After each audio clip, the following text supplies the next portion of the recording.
भैया के झलियो दे दी दीना भैया एकरा बिना अधूरा बने। हां मुर्गी में ना ना मजाक में करके चाचा पहले खाली डांस कर लो ओकरा बाद तरह के झाल दे पैसे तो बजावे लो भाई ऐसे ऐसे एक खाली डांस कर लो लगा लो रिश्तिका की पुस्तिका ना ना बोलवाई में बाउर हो अभी लोकगीत में चलेगा लोकगीत में सब एकदम पहनो आराम से ओढ़ो अरे लवंडा आ रहा लवंडा छपरा से आई है दादा हाय हाय का ठोक दो ए हे कि थोड़ी देर बाखवा के छोड़ दो थोड़ी देर बाखवा के छोड़ दो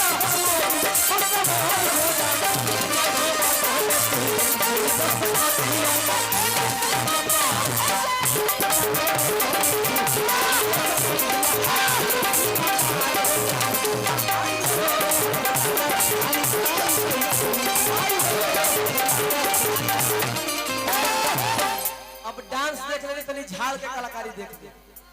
बाप रे बाप जोड़ा बतहार भक्त तक ये माई अब बर्दाश्त के बाहर बा ओनियो गो आ गइल बा एनियो गो आइए गइल बा अरे किने नानी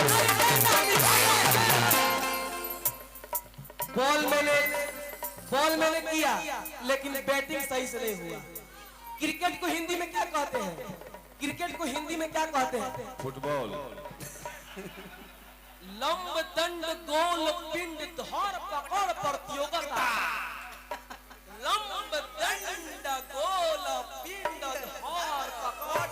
प्रतियोगिता बैटिंग कर तो सॉन्ग तो करो हां आवे खाली अरे किन्ने नानी हरे नानी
यार रतन बाबू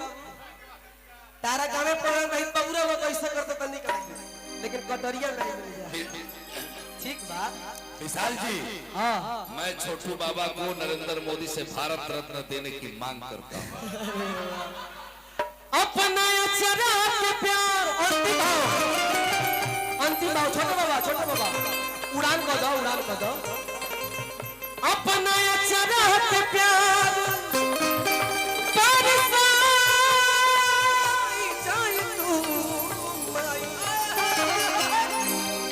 अपना अचरा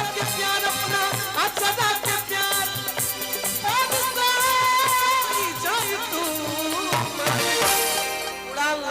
अरे कि माई हो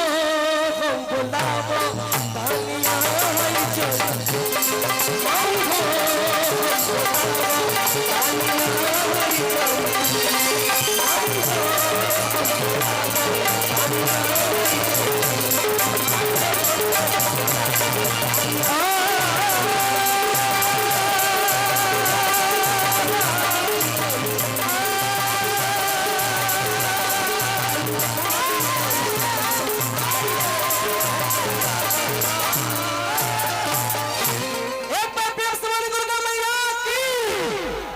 हाई का जाने कब से उजाइल बड़े भाई हाय भाई हम जाई बड़े कि डिम्पल सिंह के बुलाई, डिम्पल सिंह के बुलाई, तो बुलावा डिम्पल सिंह, बुलावा डिम्पल सिंह के बुलाई ना हैं, बुलावा उनको कहना चाहिए बड़ा। और ब्याज जी के उस साउंड वाले भैया का कहता रहे। हाँ हाँ साउंड वाला भैया, हाँ हाँ हाँ रतन भैया एक को दो पहला जवाब लिखे रहो।